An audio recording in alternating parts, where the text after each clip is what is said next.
back to another episode of Ask the Phillippis. Yeah. Ooh, that's what we should have been calling it. Ask the Phillippis. That's what we're going to call it. Okay, so I'm going to jump in. It's very important. It's very important. I'm going to jump into this question. Dear Nikki and Dan, I have been with my fiance for almost 4 years, and we are hoping to get married in August. But there's still a lot of problems we are having. He'd rather go out with friends than take me on a date. He'd rather spend time playing video games than cuddle. When we got together in high school, it was way different. What would be some advice you could give me? Okay, thoughts? Jeez. I mean... I'm wondering if we're going to say the same thing. I doubt it. Okay, probably not. What? Say it. It's really up to him. I mean, when we got together, I would hang out with my friends every single day of the week, every single day. And then I got together with you, and I sucked the fun out of your life. But I you were my new best friend. I hung out with you all the time, and I had fun, and I still do that. That's life. I mean, that's what you're signing up for. But I mean, we do have guy time and girl time, but yeah, which I think is important. By the way, the advice I would give is sit them down and have a serious conversation. And you probably have had one already, but have it again and make it clear that you're pretty serious and it's hurting your feelings, and he needs to show that he wants to hang out with you instead of just hanging out. Yeah, I agree. I was going to say, I feel like I'm about to bring a slightly Debbie Downer spin, but it's just something to consider, because when you get married, you know, it's supposed to be for the rest of your life. And I don't know how to say this, like I said, without sounding like a Debbie Downer, because I don't mean this in a Debbie Downer way.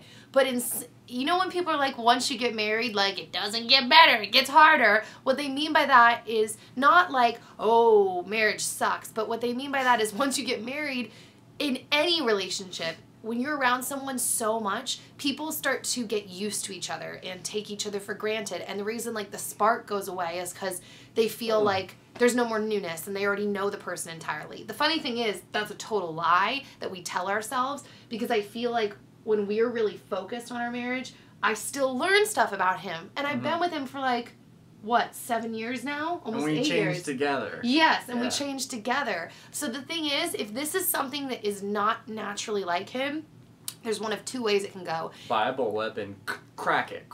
That too. It can either go the route of, that's just how he is. So it's like, dude, you're either going to have to deal with it, because frequently with people, there are things that it's like, that's just how they are. So it's like, are you okay to deal with it? If not, this could be a make or break issue, or it could, and there would be nothing wrong with that, by the way, if it was a make or break issue, because you're going to get married and decide what kind of marriage you want. So you want to know what you're walking into.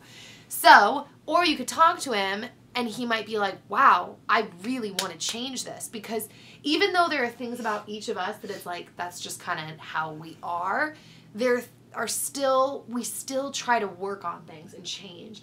And there are things about him that are way different than when we first got married, you know? Like, he is a way more open-minded, goal-oriented person than he was when I first met him. But actually, it just manifested differently back then. So actually, that was a bad example. Because you were getting, like, your welding licenses and your inspector licenses. I was studying really hard and working a lot. Also, another thing you can do is sneak attack. What? You don't have to... You can either do it before or after you have a talk with him, but you can do things to make him want to hang out with you. What does that mean? I don't know, like, you can, what am I trying to say? You can initiate the fun, come up with fun date ideas, and... It would, like, take the pressure off of him a little? Yeah. Like, maybe he's just having a hard time taking the lead? Yeah. Try taking the lead for once. I didn't mean it like that.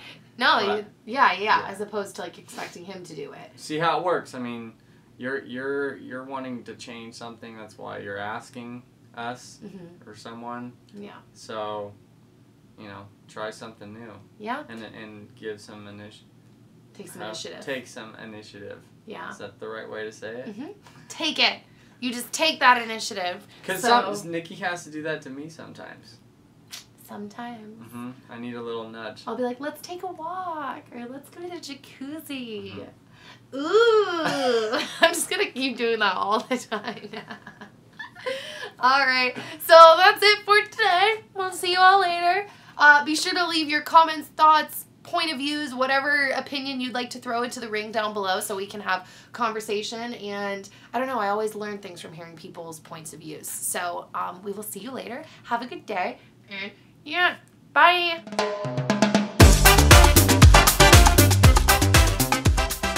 It was on our honeymoon, my little brother asked her little sister out.